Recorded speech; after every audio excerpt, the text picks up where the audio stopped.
गए और देवताओं के पास में था अमृत का कलश। अमृत लेकर के आगे खड़े हो गए सामने पर, और जब सामने पर अमृत लेकर के आगे खड़े हो तो सुखदेव जी से कहते हैं देवता बाबा अपना भी समय खराब कर रहे हो और परीक्षित का भी कर रहे हो।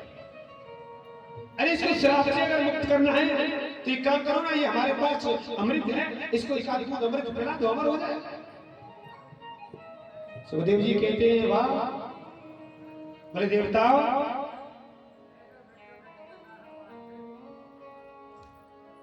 जिसका अमृत पान में करा रहा हूं उसके एक जन्म नहीं, वो जब जब जन्म लेगा जन्म जन्मांतर उसके अमर हो जाएंगे। बोली गोविंद भगवान की। तो देवता बैठे बैठे सोच रहे थे कि ऐसी कौन सी श्रीमद् भागवत कथा में बूटी रखी हुई है कि जन्म जन्म अमर हो जाएगा। तो देवताओं को विश्वास नहीं हुआ।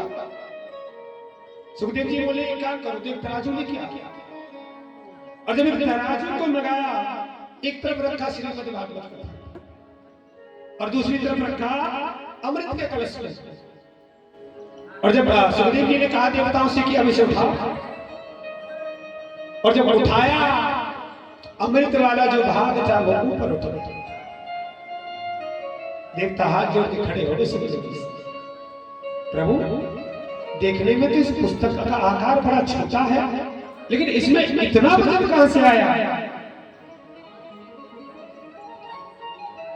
भगवान जब लीला समापन करके जब जाने वाले थे ना, तो उद्धव जी सामने पर खड़े हुए हाथ जोड़ के, प्रभु कहां जा रहे हैं? अगर आप चलेंगे तो आपके बिना तो हमारा मन भी नहीं लगेगा। भैया भगवान ने कितनी सुंदर बात कही। बोले उद्धव हर बार मैं आता था और हर बार मैं जाता था, लेकिन अब की बार मैं नहीं जाऊंगा। तो उद्धव जी ने ना ये बात जब सुनी ना तो बड़े प्रसन्न हुए। बोले अच्छा, बोले चलो तो प्रभु। बोले नहीं, अब की बार ये मेरा पूर्ण रूप शरीर श्रीमद् भागवत कथा में समर्पित होगा। बोली गोविंद भगवान की।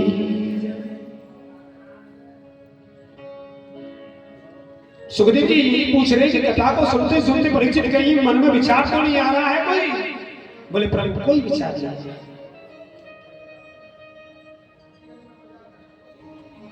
परीक्षित ने भी कह दिया सुखदेव जी से, प्रभु आप ही ने तो बताया है आत्मा कभी मरती है क्या? हमारा मन नहीं करता अच्छा खाना? सोचो मेरी मां जरा, करता है ना?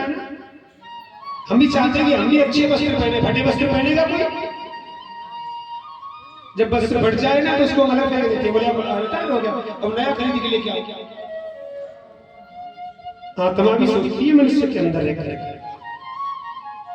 आत्मा भी कहती है कि प्रभु अब ये शरीर मेरे लायक नहीं है, अब तू एक काम कर, इस शरीर से मुझे बाहर निकाल। जब हम सोच सकते हैं तो आत्मा भी तो नहीं शरीर में जाकर के फिर भी सोच सकती है ना। तो यही बात कहा, बोले प्रभु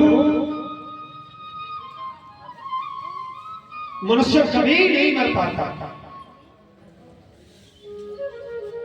बड़े भाव से कथा को सुन रहे हैं संतों की संगति में। संत भी जब परीक्षित से पूछ रहे थे ना कि ऐसा कौन सा प्रश्न पूछने वाले हैं, और आज देखो संतों का भी मन लग गया।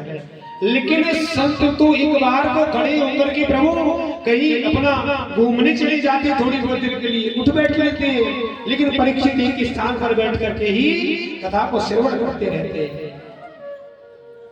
तो सुखदेव जी ने कहा परीक्षित तुमको कभी भूख प्यास नहीं लगती क्या? परीक्षित बोले प्रभु जो रसपान आप करा रहे हैं ना उससे भूख प्यास का क्या मतलब है? प्रभु बड़ा आनंद आ रहा है और बड़े भाव से कथा को श्रवण कर रहे। बोली गोविंद भगवान की।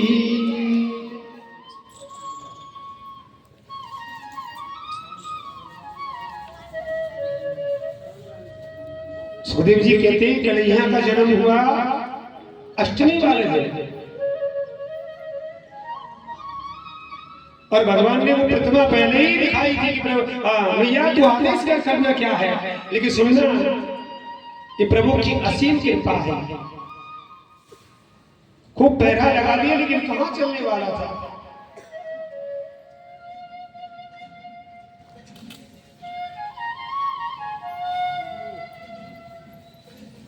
सुख भी मुझे प्यारे हैं, दुख भी मुझे प्यारे हैं। प्रभु दोनों प्यारे हैं। क्यों प्यारे हैं? मांगू मैं किसे भगवन, दोनों ही तुम्हारे। कितना प्यारा बात। बोले किसे मांगो जब दुख भी तुम देते हो और सुख भी तुम देते हो। तो प्रभु जैसा करो आप ही करो। देवता बड़े प्रसन्न हैं कन्हैया के जन्म पर, बड़े प्रसन्न हैं। चंद्रमा है, चंद्रमा को घमंड हो गया और देवता कहते हैं चंद्रमा से चंद्रमा प्रभु जाने वाले हैं और तू एक काम कर, तू उजाला कर। चंद्रमा बोले नहीं करूं तो? देवता बोले तुमको खुशी नहीं है? तो चंद्रमा ने भी देवताओं से कहा, बोले इस बात से तुमको मतलब क्या है? चंद्रमा बड़े घमंड में है, कभी घटा में छिपता तो कभी घटा से बाहर। राम जी का अवतार हुआ था ना, तो भैया चंद्रमा एकदम अलग रूप करके बैठे। राम जी कहते हैं चंद्रमा से चंद्रमा ये सब प्रसन्न है, सब खुशी मना रहे हैं, लेकिन मेरे आने की क्या खुशी नहीं तुझे? चंद्रमा बोला प्रभु बात वो नहीं है। बोले बात ये है इसके वंश में आना जरूरी था, मेरे वंश में कांटे लग रहे थे क्या? राम जी बोले अच्छा तो ये हमारा रोटी पड़ी हो। क्या हो रहा है? देवता कहते हैं कि प्रभु जाने वाले हैं। और जब कन्हैया को लेकर के जब वसुदेव जी चले गए, सामने पर खड़ी होगी देवती हाथ जोड़ के प्रभु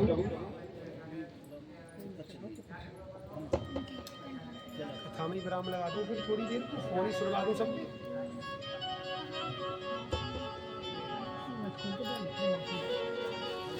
जरा जय श्री श्याम। भादों की रात काली झुकी रे अंधेरिया, जायो देवी की लाल भयो अजब कमाल। देखो जेलन में